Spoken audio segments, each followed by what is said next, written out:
नमस्कार, स्वागत है आपका वी टाइम न्यूज पर और आपके साथ मैं हूं पहली चौहान। बढ़ते हैं खबरों की ओर। खलीलुर रहमान ने भारी अंतर से जीत हासिल करने के बाद प्रेस कॉन्फ्रेंस की।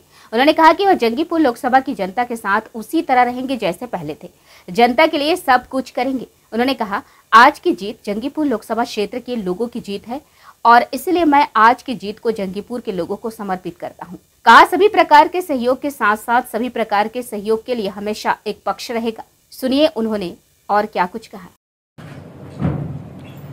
आज के सारा देशेर लोकसभार भोटेर फलाफल प्रकाशित होच्छे एवं आगामीते कोन पार्टी बा कोन नेतृत्व आगामी देश के परिचालना करबे तार फलाफल आज के बेरोच्छे। गत 10 मार्च हमारे सकलेर नेत्री ममता बनर्जी और हमारे नेता अभिषेक बनर्जी আমাকে দ্বিতীয়বারের জন্য জঙ্গিপুর লোকসভা থেকে মনোনীত করেছেন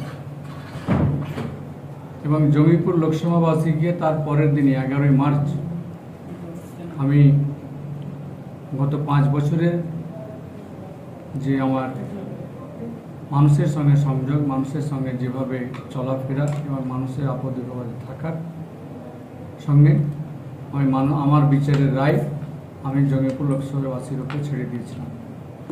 আজকে সে বিচারের ফলাফল আজকে প্রকাশিত হয়েছে। আমি জঙ্গিপুর লোকসভাবাসীকে এই জয় আমি উৎসর্গ করছি।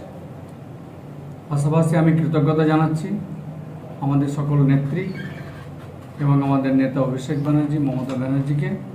পাশাপাশি আমি কৃতজ্ঞতা জানাচ্ছি আমাদের জঙ্গিপুর লোকসভার সমস্ত বিধায়ক, 7টি বিধানসভার বিধায়ক, ব্লক সভাপতি, শাখা সংগঠনের জেলা সভাপতি থেকে ব্লক সভাপতি, অঞ্চল সভাপতি এবং আমাদের শুভাকাঙ্ক্ষী যারাই প্রত্যক্ষভাবে ফিল্ডে নেমে এই তৃণমূল কংগ্রেসের প্রার্থীকে, তৃণমূল কংগ্রেস পার্টিকে এই জয়যুক্ত করিয়েছেন, তিনাদেরকেও আমি কৃতজ্ঞতা জানাচ্ছি এবং সেই সঙ্গে আমি ধন্যবাদ জানাই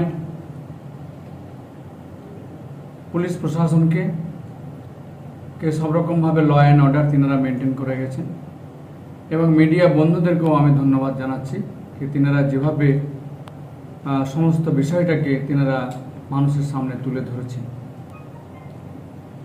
আজকে এই জয় জঙ্গিপুর লোকসভাবাসীকে আমি উৎসর্গ করছি এবং আগামী 5টি বছর আমাকে যতদিন এই 5 বছরে আল্লাহ হায়াতে রাখেন আমি মানুষের সততা এবং নিষ্ঠার সঙ্গে আমি যেমন গত 5টি বছর ছিলাম আগামীতেও 5টি বছর আমি থাকব এবং মানুষের সুখে দুঃখে আপদে বিপদে যেমনটা ছিলাম আমি যেন তার থেকে আরও বেশি মানুষের সঙ্গে সংযোগ রাখতে পারি, আমি সেই প্রচেষ্টা করব।